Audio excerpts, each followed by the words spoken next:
Tidak mau menyia-nyiakan waktu yang ada. Kami mau mendengar firman-Mu. Kami mau diajar, kami mau diluruskan, kami mau ditegur Tuhan. Karena dengan kebenaran firman-Mu saja kami tahu apa yang menjadi isi hati-Mu Tuhan. Berbicaralah seluas-luasnya dalam kehidupan hamba-Mu yang sebentar akan menyampaikan firman-Mu. Beri kepada kami hikmat, beri kepada hamba-Mu yang akan menyampaikan kebenaran firman-Mu hikmat, marifat, wibawa yang daripada-Mu ada di dalam hidupnya Tuhan.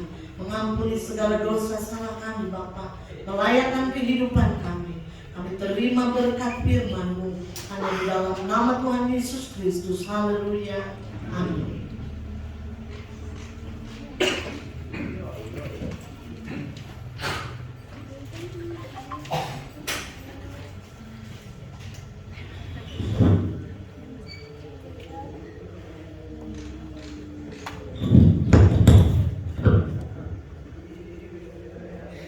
Selamat pagi semuanya.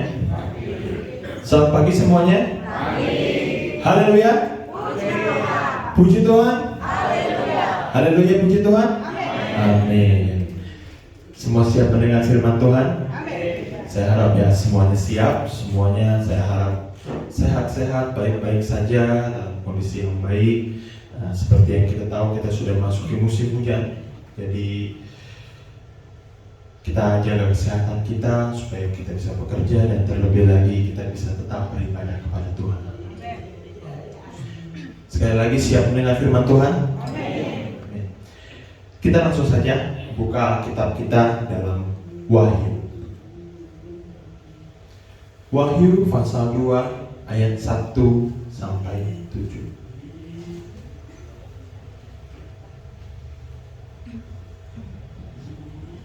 Wahyu pasal 2 ayat 1 sampai 7 semua sudah dapat? Bagi yang ini bisa lihat di belakang, bisa lihat di layar LCD. Saya akan membacakan Wahyu pasal 2 ayat 1 sampai 7 dengan judul kepada jemaat di Efesus. Tuliskanlah kepada malaikat jemaat di Efesus, inilah firman dari Dia yang memegang ketujuh bintang itu di tangan kanannya dan berjalan di antara ketujuh kaki yang emas itu. Aku tahu segala pekerjaanmu, baik jerih payahmu maupun ketekunanmu. Aku tahu bahwa engkau tidak dapat sabar terhadap orang-orang jahat, bahwa engkau telah mencobai mereka yang menyebut dirinya rasul, tetapi yang sebenarnya tidak demikian, bahwa engkau telah mendapati mereka berdusta, dan engkau tetap sabar dan menderita oleh karena namaku, dan engkau tidak mengenal lelah. Namun demikian aku mencela engkau, karena engkau telah meninggalkan kasihmu yang semula. Sebab itu ingatlah betapa dalamnya engkau telah jatuh. Bertobatlah dan lakukan lagi apa yang semula engkau lakukan. Jika tidak demikian, aku akan datang kepadamu, dan aku akan mengambil kaki dianmu dari tempatnya, jikalau engkau tidak bertobat. Tetapi ini yang ada padamu, yaitu engkau membenci segala perbuatan pengikut-pengikut Nikolaus yang juga kubenci. Siapa bertelinga, hendaklah ia mendengarkan apa yang dikatakan Roh pada jemaat-jemaat. Barang siapa menang, dia akan kuberi makan dari pohon kehidupan yang ada di taman Firdaus Allah. Amin.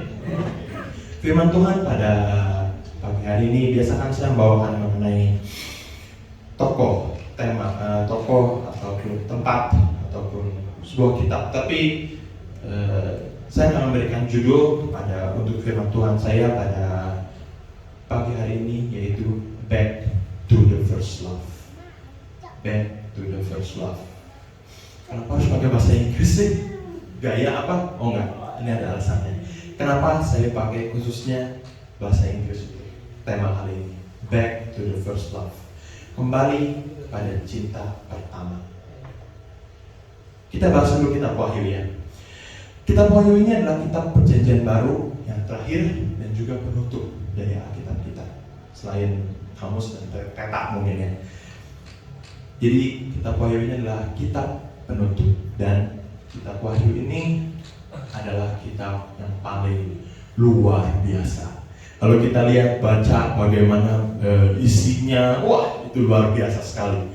Ada makhluk yang keluar dari dalam laut, dari dalam bumi, semua. Wah, itu banyak simbol, banyak binatang keluar, antikris. Ini adalah kitab yang luar biasa. Wahyu adalah sebuah peningkapan, suatu nubuat, dan juga ada gabungan dari 7 surat kepada jemaat di Efesus, Smyrna, Pergamus, Tiatira, Sardis, Philadelphia, dan Laodikia. 7 jemaat ini. Penulis Wahyu adalah seorang bernama Yohanes. Wahyu kepada Yohanes. Judulnya pun Wahyu kepada Yohanes. Banyak teolog yang beranggapan siapa Yohanes ini?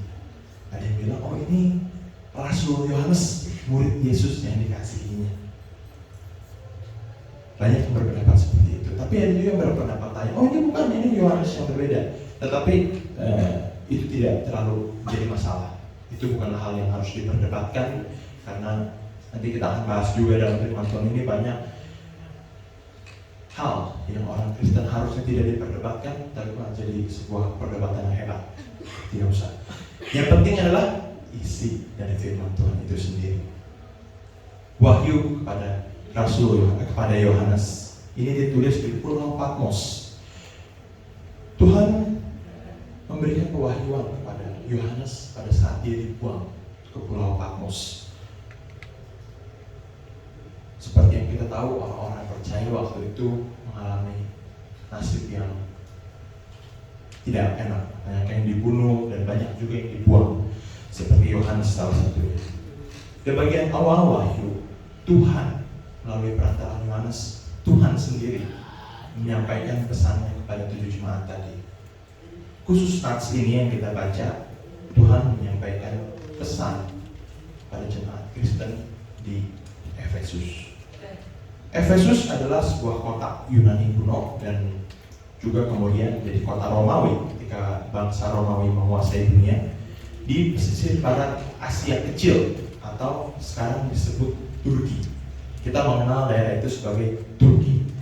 Di peta Alkitab juga ada. Kota Efesus merupakan salah satu tempat di mana Paulus pernah melayani, dan Paulus melayani di sana cukup lama, 2 tahun dia melayani di sana. Seperti yang ditulis dalam Kisah Para Rasul 19 ayat 10. Tidak usah dibaca, nanti bisa dibaca di rumah. 2 tahun Paulus melayani di Efesus. Dia bahkan menuliskan surat kepada jemaat di Efesus dulu. Berbeda seperti 7 jemaat lainnya, khusus Efesus ini Paulus pernah menuliskan surat kepada mereka. Bahkan pada waktu Paulus melayani di Efesus, jangkauan pelayanannya itu luar biasa.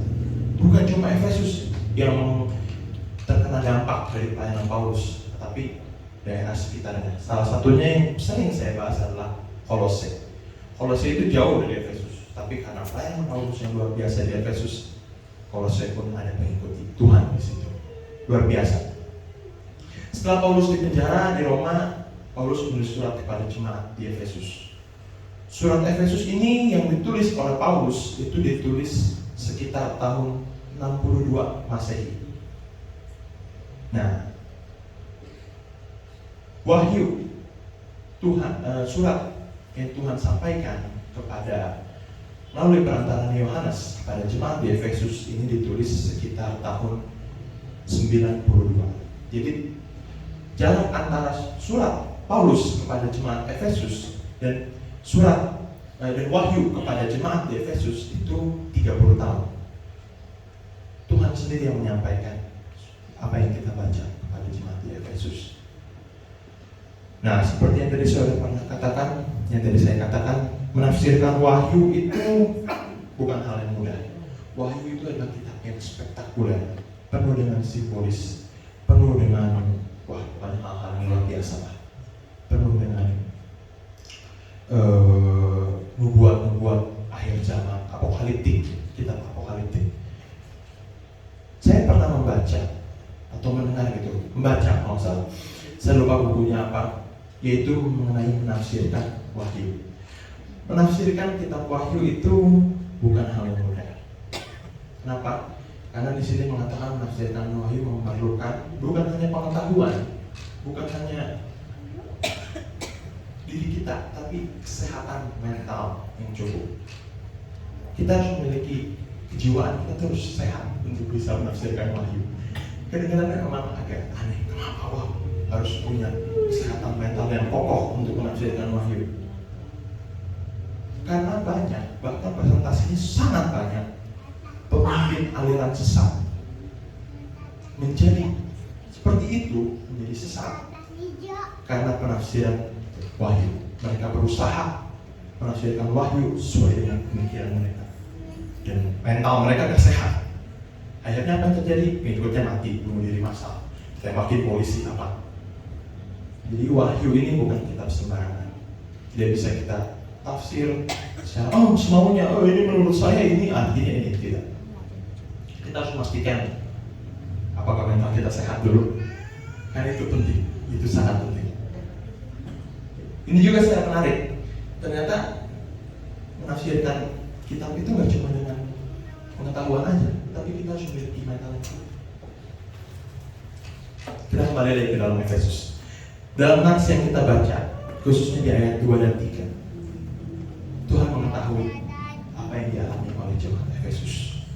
Aku tahu segala pekerjaanmu, baik jerih payahmu maupun ketekunanmu. Aku tahu bahwa engkau tidak dapat sabar terhadap orang-orang jahat. Nah, Tuhan tahu ketekunan orang-orang Efesus. Tuhan tahu apa yang mereka alami. Di ayat ketiga, dan engkau tetap sabar dan menderita oleh karena nama-Ku, dan engkau tidak mengenal lelah. Tuhan tahu bahwa jemaat Efesus menderita demi Yesus. Zaman ini, seperti yang kita ketahui, orang Kristen di seluruh dunia, khususnya daerah situ karena belum banyak menyebar, itu mengalami kesulitan yang luar biasa. Mereka ditindas, mereka dianiaya oleh pemerintah Romawi. Tuhan tahu jemaat Efesus itu mengalami hal demikian. Belum lagi kalau kita lihat kesulitan jemaat di Efesus, bukan hanya tindasan, aniaya, tapi ada ancaman penyesat. Seperti yang di sini disebut, ini agak ekstrim. Ayat ke-6, tetapi ini yang ada padamu, yaitu engkau membenci segala perbuatan pengikut Nikolaus yang juga aku benci. Luar biasa ya, sampai Tuhan juga mengatakan dia membenci Nikolaus.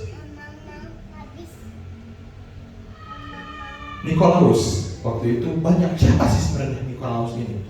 Tidak dijelaskan secara banyak di dalam Alkitab ini, tetapi banyak yang berpendapat Nikolaus itu siapa kita. Tapi waktu itu dia adalah seorang penyesat, dan juga khususnya di daerah Efesus itu. Tuhan mengetahui semua apa yang dialami oleh jemaat di Efesus, semua kesulitan mereka, semangat mereka, pengorbanan mereka, bahkan perjuangan mereka dalam mengalahkan penyesat ini, dalam berjuang melawan penyesat ini. Tuhan mengetahui.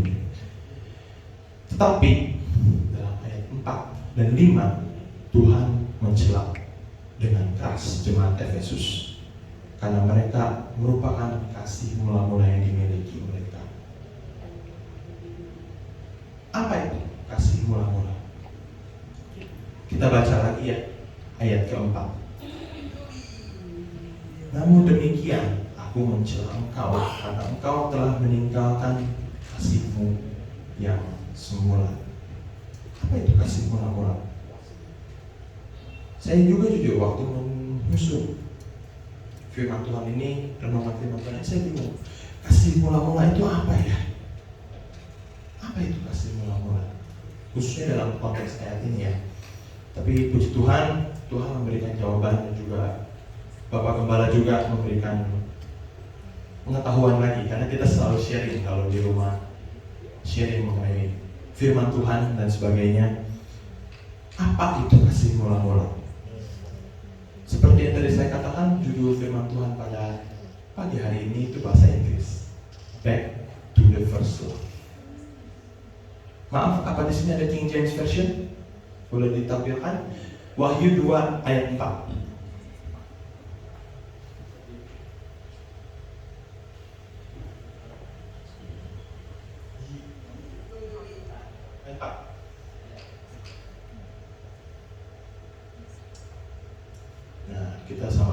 lihat sini. Ini ada yang menarik di sini.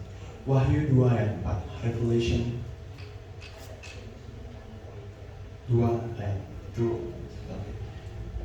Saya akan bacakan. Nevertheless, I have somewhat against thee, because thou hast left thy first love. Dalam bahasa Inggris ini dikatakan first love, cinta pertama, first love, cinta pertama.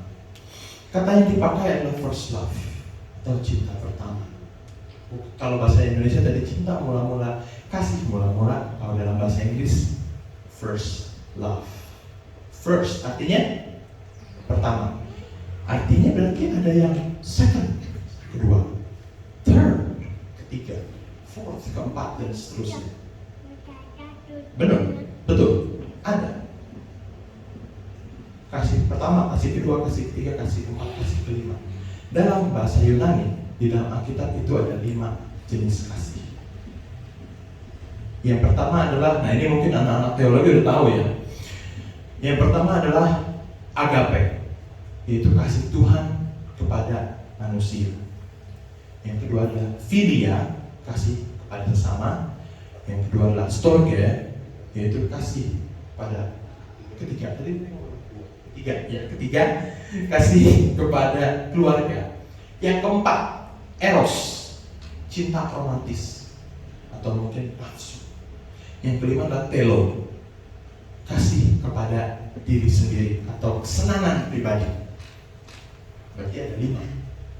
Nah, dalam bahasa Yunani ayat ini menggunakan bentuk pertama tadi, agape, first love, cinta Tuhan kepada manusia. Cinta Tuhan kepada manusia itu adalah cinta yang tidak mengharapkan pamrih, yang tidak mengharapkan balasan.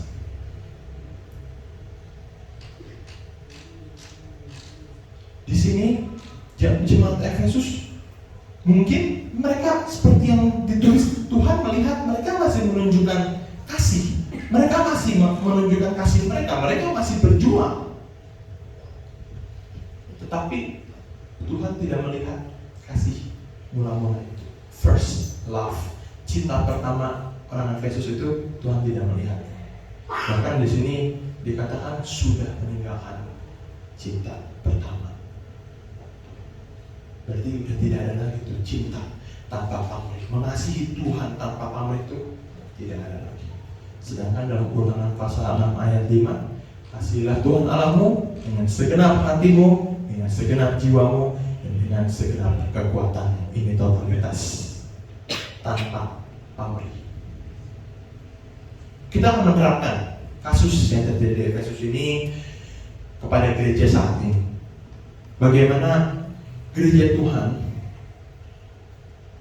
bisa mempertahankan kasih mula-mula ini. Kata kunci di sini adalah kasih tanpa pamrih.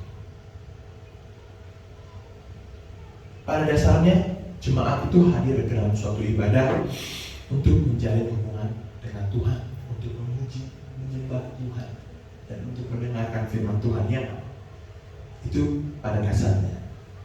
Tapi sejak zaman dahulu sampai hari ini masih banyak jemaat yang gereja memiliki motivasi yang salah.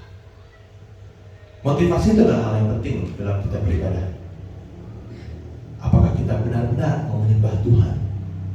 Apakah kita benar-benar mau mendengar firman Tuhan? Apakah kita benar-benar mau diubahkan oleh ibadah yang kita jalani? Atau ada motivasi lain? Mencari kesalahan seorang, mencari kesalahan gembala, mencari kesalahan sesama jemaat, ngomongin jemaat, menjelek-jelekin usaha jemaat. Atau mungkin pemuda, ini kan saya jujur, saya menyusun renungan ini waktu itu untuk ibadah pemuda. Atau pemuda, mau cari pasangan hidup, mau pacaran. Nah, apakah motivasi kita benar? Kalau motivasi kita salah, ke gereja percuma aja dengar firman Tuhan. Seperti yang Pak Revi katakan, sekalipun Tuhan Yesus yang khotbah pun, kalau kita motivasinya salah, tidak mau berubah, tidak bisa berubah. Kita lihat tadi Yudas itu ikutin Tuhan Yesus loh. Dia murid Yesus yang OG, yang original. Dari 12 murid Yesus ini, apa yang dilakukan dia? Menyalahkan Yesus. Percuma aja kalau motivasinya salah. Dia datang ke gereja yang motivasi yang benar, memuji Tuhan, mendengarkan firman Tuhan, dan terutama lagi mau diubah. Itu untuk jemaat. Sekarang untuk pelayan mimbar. Kasih mula-mula ini bukan hanya memiliki jemaat, tapi kita pelayan-pelayan juga harus memiliki kasih mula-mula ini, kasih tanpa pamrih. Mungkin sekarang zaman udah berubah ya. Zaman khususnya untuk pelayan mimbar, pemusik, WL dan sebagainya itu udah berubah, dan banyak nggak jarang juga pelayan Tuhan melayani untuk motivasi yang salah. Kita bahas yang paling umum lah, money, uang. Banyak loh pelayan Tuhan melayani hanya untuk uang. Wah, saya dikasih uang. Wah, bahkan nggak jarang juga saya dengar, oh dia keluar dari gereja ini karena gereja yang ini, dia keluar dari gereja A karena gereja B mengasih uang lebih besar. Ini mau ibadah, mau melayani, atau mau cari kerja sih? Motivasinya salah. Dan bahkan nggak jarang juga pemusik cuma main musik di gereja, main musik, udah nggak dengar firman Tuhan, main game, pulang gitu kan, hanya untuk uang. Yang lainnya, misalnya motivasi yang lain, skill. Memang skill adalah hal yang penting dalam melayani Tuhan, khususnya untuk pemusik, pelayan mimbar. Itu skill adalah hal yang penting. Oleh sebab itu, ini bukannya promosi ya, tapi nggak apa-apa promosi juga. Kita juga membuka pelatihan untuk yang mau rindu mau melayani Tuhan lewat main musik atau semacamnya, boleh menghubungi saya atau saudari Lia. Kita sama-sama belajar. Skill adalah hal yang penting dalam melayani Tuhan. Maka itu kita harus belajar, berlatih untuk memberikan yang terbaik untuk Tuhan. Tetapi jangan sampai skill yang kita punya mencuri kemuliaan nama Tuhan. Banyak pemusik yang di panggung itu untuk dilihat, wah, gua bisa, gua jago, gua nyanyi bisa, improv, bisa teriak-teriak, wah hebat. Sama halnya dia main musik, main gitar, main drum, sampai jemaat semua kayak gini. Itu sudah mencuri kemuliaan nama Tuhan. Motivasinya salah, bukan untuk melayani Tuhan, tetapi untuk pamer. Oleh sebab itu, dalam kita kalau pelayan-pelayan Tuhan berdoa, itu selalu ada satu kalimat yang kita tidak lupakan. Jangan biarkan kami mencuri kemuliaan nama-Mu. Kami pelayan Tuhan di sini berusaha supaya kita memberikan yang terbaik tanpa mencuri kemuliaan nama Tuhan. Itu yang penting. Supaya kita melayani dengan motivasi yang benar.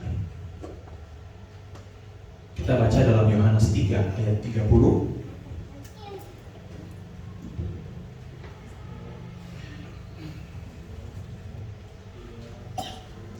Terjemahan aku ya, jangan King James.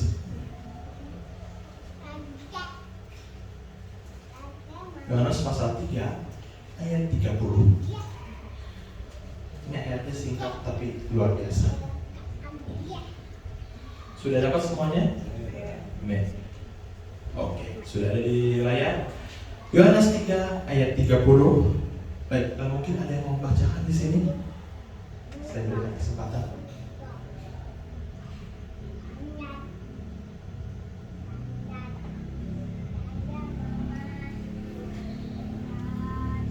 Ya. Yohanes pasal 3 ayat 30. Ia harus makin besar, tetapi aku harus makin kecil. Amin. Amin. Ia harus semakin besar, tapi kita harus semakin kecil. Segala kemuliaan hanya untuk Tuhan saja. Amin. Kita sudah membahas mengenai jemaat. Kita sudah membahas mengenai pelayanan altar, pelayanan mimbar. Nah, sekarang kita akan bahas mengenai hamba-hamba Tuhan. Sama halnya dengan hamba Tuhan juga sekarang sudah banyak yang kehilangan first love. Kembali lagi, kita akan baca lagi kembali ke dalam Wahyu pasal 2 tadi. Ada yang menarik di sini, yaitu Wahyu pasal 2 ayat 2 akan saya bacakan lagi. Aku tahu segala pekerjaanmu, baik jerih payahmu maupun ketekunanmu. Aku tahu bahwa engkau tidak dapat sabar terhadap orang-orang jahat, bahwa engkau telah mencobai mereka yang menyebut dirinya rasul, tapi sebenarnya tidak demikian, bahwa engkau telah mendapati mereka berdusta. Nah, bagian ini sangat menarik buat saya, karena banyak sekali permasalahan yang sama ya, seperti zaman sekarang sama zaman dulu sama. Zaman ini juga sama, orang-orang Kristen melawan penyesat, yang orang-orang guru-guru palsu melawan. Ternyata mereka melakukan dusta di sini. Seperti bahkan di ayat tadi ayat berapa? Ayat 6 Nikolaus yang Tuhan juga benci seterusnya. Sama permasalahannya seperti zaman sekarang. Seperti yang kita tahu, banyak orang yang zaman sekarang muncul lagi mengaku, saya hamba Tuhan, saya pastor, PS. Mereka muncul menyebarkan pemahaman mereka yang sesat. Dan lebih mirisnya lagi, banyak yang ikuti itu. Mereka muncul di internet, mereka membuat ini viral, jadi orang-orang di luar Kristen juga lihat, wah orang Kristen begini. Nah, dan muncul juga orang-orang yang menyebut diri mereka apologet. Nah, mereka ini adalah orang-orang yang seperti ayat 2 ini, pejuang Kristen. Wah, mereka datang. Oh, kamu sesat gini, wah, di respon di sosial media, berantem, YouTube ini, dia sesat, ini sesat. Wah, jujur, pertama kali saya nonton seperti itu seru. Dulu kan, lihat ini pendeta A, ini mengukakan ajaran sesat, yang B respon, seru. Tetapi yang saya mau sorot di sini, respon ini apakah berdampak baik untuk kita orang-orang Kristen? Ini selalu saya bahas juga. Memang mereka hebat, mereka bisa melawan orang-orang yang menyebut dirinya rasul padahal pendusta ini. Tapi ketika orang lihat di luar, ini kok berantem terus di sosial media. Awalnya saya suka kepada apologet Kristen ini, tapi makin kesini mereka malah membuat situasi semakin tidak kondusif di dunia kekristenan. Atau yang lebih parah lagi malah mulai memecah belah. Awalnya mereka memang menyerang ajaran sesat, tapi makin kesini ajaran yang mereka nggak setuju, tidak sesat, hanya tidak sependapat, diserang. Akhirnya makin terpecah belah. Orang-orang di luar Kristen lihat tuh, kok orang Kristen kerjaannya berantem terus ya. Masalah yang sama dialami di sini. Dalam pembahasan firman Tuhan mengenai Filemon yang waktu itu saya pernah bahas juga ya. Saya pernah menyebutkan kan kalau waktu saya kuliah ada teolog calon hamba Tuhan yang mengatakan Filemon itu adalah kitab yang tidak berguna. Ini Tuhan untuk memenuhi kita aja. Dalam pengalaman saya dan saya yakin banyak orang-orang di dunia, banyak orang yang belajar itu bukannya ingin belajar, tapi mereka ingin sok pintar. Seperti yang Bapak Gembala bilang, SJW katanya, menantang hamba-hamba Tuhan, dosen, guru, dan dengan pertanyaan-pertanyaan yang menantang dan konyol untuk menunjukkan betapa pintarnya saya. Maaf nih, saudara Erlin nih tersenyum nih. Biasanya ada kan ya dalam kelas sekolah teologi ini Ada kan ya seperti itu. Pertanyaannya tuh bukan bertanya, ya banyak tuh katanya, tapi untuk menantang dengan pertanyaan-pertanyaan konyol. Ini kan motivasinya sama. Motivasinya saya hebat, saya udah lebih pintar dari kamu. Bukan ingin belajar Tuhan. Kita orang-orang pelajar teologi, hamba-hamba Tuhan, kita harus ingat fokus kita satu, Tuhan. Tapi banyaknya sekarang tidak. Banyak hamba-hamba Tuhan sekarang mau mengatakan, gue pintar. Oh ini, sesat, gue pintar. Oleh sebab itu motivasi kita harus benar. Kembali lagi kepada kasih mula-mula, cinta yang pertama, first love. Oleh sebab itu apapun yang kita lakukan dalam gereja maupun jemaat pelayan hamba Tuhan maupun di gereja, di luar gereja, kita harus ingat lagi kepada cinta mula-mula kita, cinta yang pertama, first love. Tuhan memuji jemaat di Efesus dengan ketekunan dan semangat dan bahkan penderitaan mereka. Tetapi Tuhan memperingati mereka bahwa mereka kasih yang dimiliki oleh jemaat di Efesus ini sudah bukan first love lagi. Motivasi mereka sudah tidak seperti dulu. Dulu waktu Paulus menulis pada jemaat di Efesus itu isinya menguatkan jemaat di situ. Motivasi mereka sudah tidak seperti dulu lagi. Sebab itu Tuhan memperingati mereka untuk kembali ke dalam kekasih pertama, cinta pertama, first love, agape. Tidak hanya mengingatkan, Tuhan tidak hanya mengingatkan, tapi Tuhan memberikan konsekuensi apabila jemaat Yesus tidak kembali ke kasih mula-mula mereka. Aku akan datang kepadamu dan aku akan mengambil kaki dianmu dari tempatnya jika engkau tidak bertobat. Menurut saya ini adalah sebuah konsekuensi yang mengerikan. Tuhan mengatakan seperti ini sebuah hal yang keras. Tuhan sendiri doa yang ngomong langsung. Apabila kita tidak kembali ke first love kita, Tuhan akan mengambil kaki dian kita. Maka itu kita harus bertobat. Firman Tuhan ini bukan hanya untuk yang mendengar, tapi untuk saya juga. Karena saya juga jujur sering, khususnya dalam bermain musik, saya ingin pamer skill saya pengen kayak gini. Tapi tidak disadari saya mencuri kemuliaan itu. Jadi mari kita sama-sama belajar untuk kembali ke cinta mula-mula kita.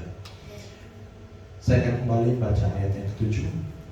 Wahyu 2 ayat 7. Siapa bertelinga, hendaklah ia mendengarkan apa yang dikatakan Roh kepada jemaat-jemaat. Barang siapa menang, dia akan kuberi makan dari pohon kehidupan yang ada di taman Firdaus Allah. Barang siapa bertelinga, hendaklah ia mendengarkan. Kiranya firman Tuhan ini bisa menjadi peringatan bagi kita mencintai dengan tulus kepada Tuhan. Memang kasih agape ini terdengar susah, sulit, terdengar berat, kasih tanpa pamrih. Dan seperti yang kita baca tadi, agape ini adalah kasih Bapa, kasih yang dimiliki oleh Bapa, kasih yang sempurna. Tetapi walaupun kita masih belum sempurna, kita masih orang-orang berdosa, hendaklah kita setiap harinya kita belajar untuk menjadi seperti Kristus. Amin. Firman Tuhan tidak saya panjangkan lagi. Mari kita sama-sama berdoa. Tuhan, kami mengucap syukur pada pagi hari ini Kau telah memberikan kami lagi firman-Mu. Dan Tuhan ajarkan kami supaya kami mau kembali ke dalam cinta mula-mula kita itu first love, cinta pertama kami. Tuhan ajarkan kami supaya kami melayani, datang ke ibadah kami, ke gereja kami, mendengarkan firman Tuhan dengan motivasi yang benar Tuhan. Tuhan ajarkan kami supaya setiap harinya kami bisa menjadi berkat baik di gereja ataupun di luar sana ya Tuhan. Terima kasih Yesus Kristus. firman sudah selesai, dan pada pagi hari ini kami akan memberikan persembahan. Tuhan berkati persembahan kami, Tuhan balas berlipat kali ini. Di dalam Tuhan Yesus Kristus kami sudah berdoa dan mengucap syukur. Haleluya. Amin.